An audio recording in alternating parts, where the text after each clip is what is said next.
Hi, class. This is Jerry Jankowski.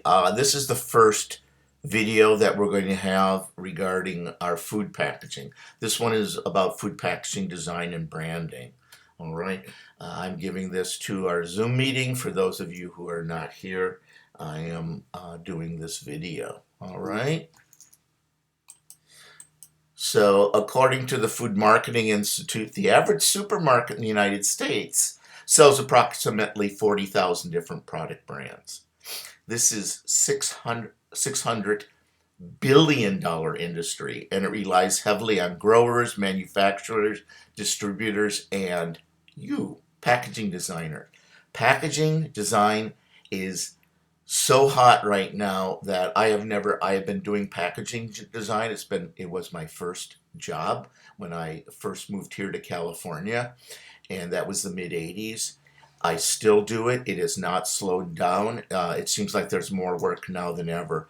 About 10 years ago, a lot of agencies broke up, fell apart, and we're much more in the gig economy, for better or worse. There's a lot of freelance work available for this, all right? This, doing logos and marketing, is something very important you should know about. This is where you can make money as an independent. So product packaging, as a graphic design discipline, is an industry in itself. It's a multinational design agencies like Landor in San Francisco employ hundreds of designers who focus entirely on creating strong brands through packaging design and branding. Landor is the company. If Coca-Cola wants to make a change to its branding, change some color, maybe play with the logo again, they're not going to do much to that logo. But Landor would be a company that would do it. They would probably put 10 designers in a team working on that. In a design firm, you work in teams, okay? So you contribute, you have meetings, you develop, you contribute, and you keep. And toward the end, your boss, the creative director or director, might just pick you and somebody else to finish it off. Okay, brand continuity. All right. Any guesses what brand is? You know what brand is. What is a brand? Cynthia, Andrew, what is a brand? You buy brand all the time. You have your favorite brand shoes, your favorite brands of soda. Yeah. What is a brand? Just the product. Yeah, I think it's a product. It's a what? the product that the company is selling. Yeah, yeah, yeah, Or, yeah. It's a it when you have a design consistency, it leads to familiarity, identity. Now, design consistency is like Coke. It's always major red. It's got a lot of red on it. It's got that logo. Mhm. You can identify it. And then usually there's a lot on that shelf because it sells well. It'll be from top to bottom Coke, right? Yeah. Next to it'll be Pepsi. Yeah. Its biggest rivalry for all times. Okay? Mhm. So familiarity leads to warm feelings, trust, and all of which ultimately leads to increased sales for a brand. Okay? If you trust a brand, and I used to be addicted to Diet Coke, I will admit it. I am free. I do not drink Diet Coke anymore. But I was, drinking 4, 5, 6 a day. Um, but the first Coke I had to the last Coke was always the same. I loved it. It just was great. I trusted it to be the same. Okay? Yeah. You know, 100 years ago, with foods, the way it was packed and canned, sometimes you didn't know what you were getting. Now that's so different. So this bundle of good, feel good, easy to remember, I know it will taste good thinking and feeling on the part of the consumer, me, you, is what makes up the product's brand integrity. That's Coke's brand integrity. I'm just using Coke. Coke's brand integrity, right? And Yeah. companies monitor and make sure that their products all remain consistent with their branding guidelines set in place by the creative director, and probably that the owner of a certain district of that company, a certain section of it. Years ago, they did a new Coke called Classic Coke. it was a big flop, and Coke's sales plummeted. It went down. They had to jump on it right away and try to save the brand because people weren't buying it anymore, and they were associating any brand of Coke as being no good. Okay? Here's an example of how big companies are. This is Pepsi. This is normal. This is what you would see in any grocery store. But if you go to Mexico, the Hispanic market is very big. Pepsi is very big in that market. Just in case there is something that happens in Mexico where the United States is not looking good or Pepsi is not looking good, they don't put the logo on the products. All of these products are owned by Pepsi. Lipton iced tea, and all these Hispanic products. But you'd be a hard time knowing that. 7 Up. Did you know that Pepsi owned 7 Up? You wouldn't know. You wouldn't know it unless you looked really carefully on the small print on the back. Okay. Oh wow. Yeah, because so sometimes you don't want to let somebody know what your brand is because it can have negative input. If we, do some crazy stuff like the building the wall thing and stuff, and get Mexico mad at us, they could boycott our products. Oh wow. We boycott Chinese products all the Oh time. yeah. Yeah. So clear message. Rule number 2. The next time you're in at Ralph's or Target, I'm challenging you this. Walk down an aisle and randomly pick a product off the shelf. Ask yourself 2 questions. What is this product for? I know this sounds simple, but what is this product for, and what's the brand message behind it? I'm going to show you something in 2 to 3 seconds. I'm just going to let you look at it briefly. And that's basically all the amount of time you as a consumer, me as a consumer, will spend looking at something while we're walking down an aisle, trying to just shop. Okay? I'm going to show you something for 2 seconds, and I'm going to go to another slide, and you're going to tell me what this product is. You're going to tell me what it's for and what's the brand message. Are you ready? Okay. 1001, 1002.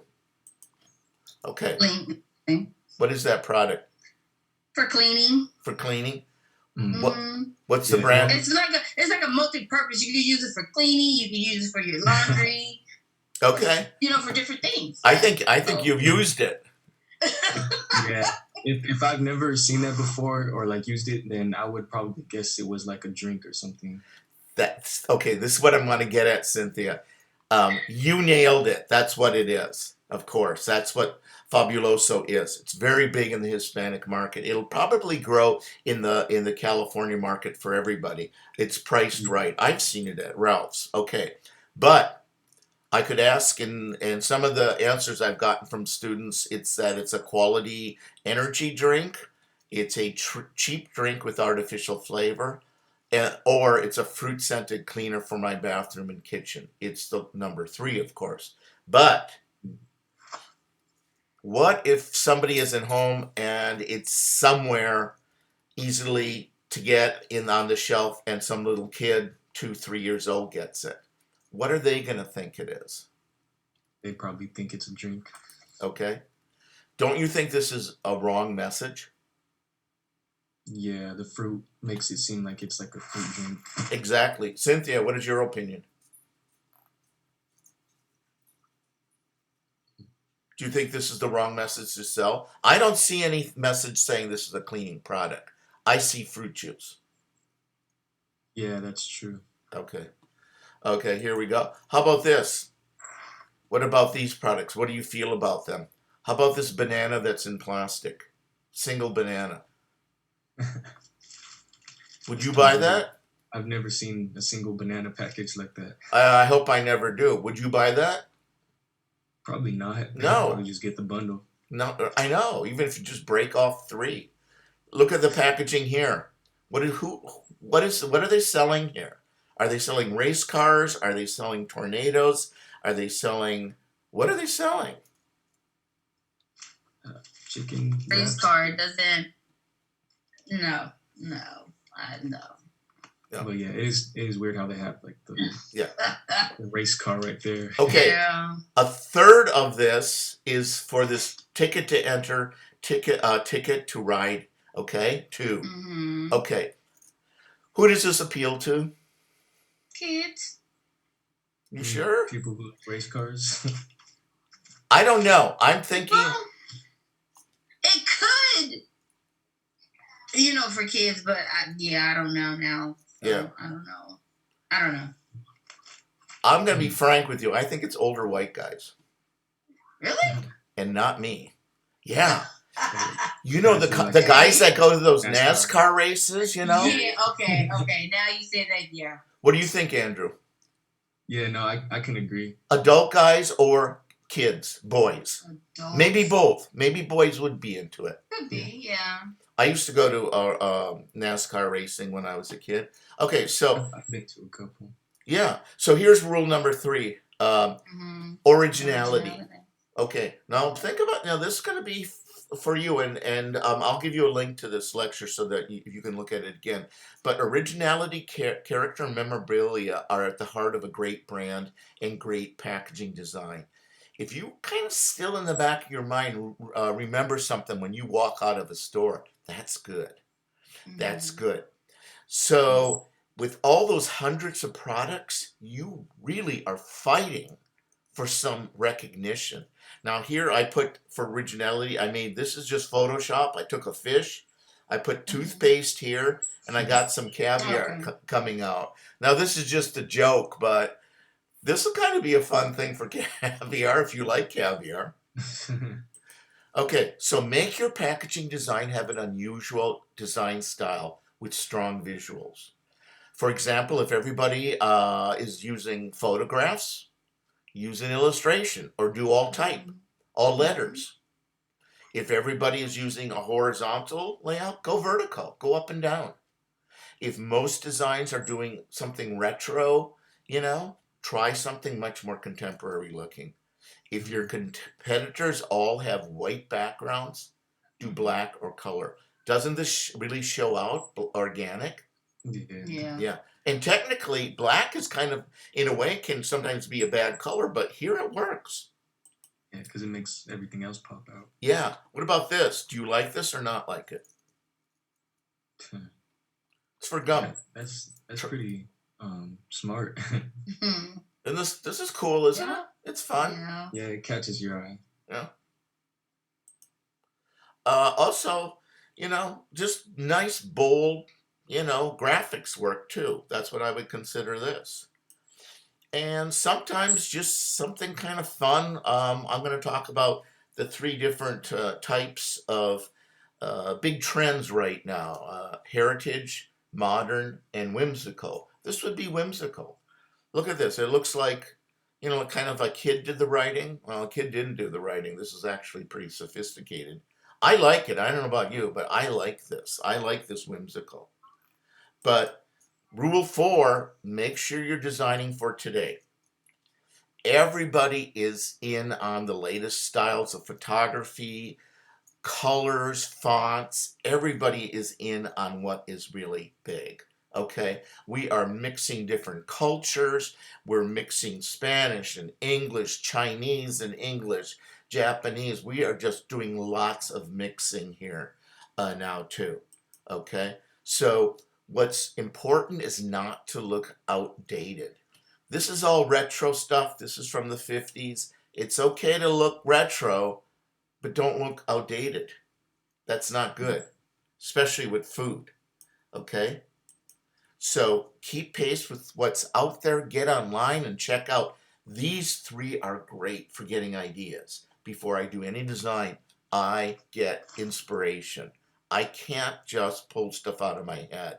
I'm not one of those designers. I got to be inspired. I got to look at something and go, oh man, that's cool.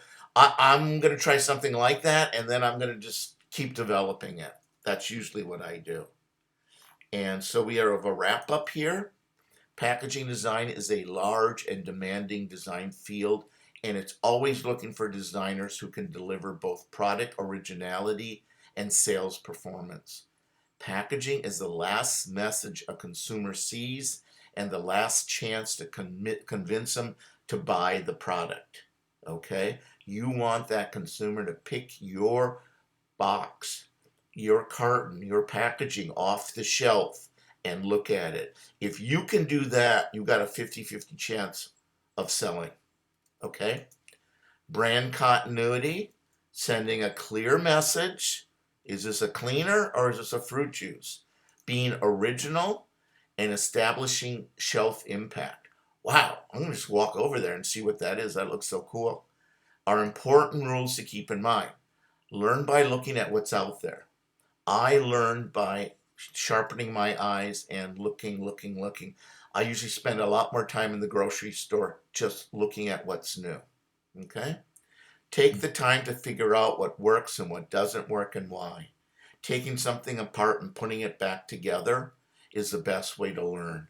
In the design world, we call that deconstructing. You take it apart and you put it back together and see why it ticks.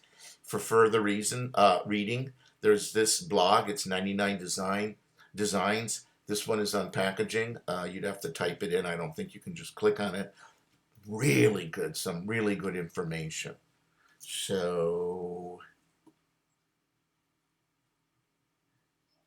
let's see if I can get back to that. Is it? I'm going to see if I can quit here. Here we go. Quit time player.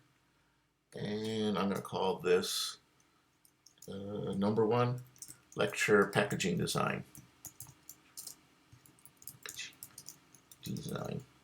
Okay. Save.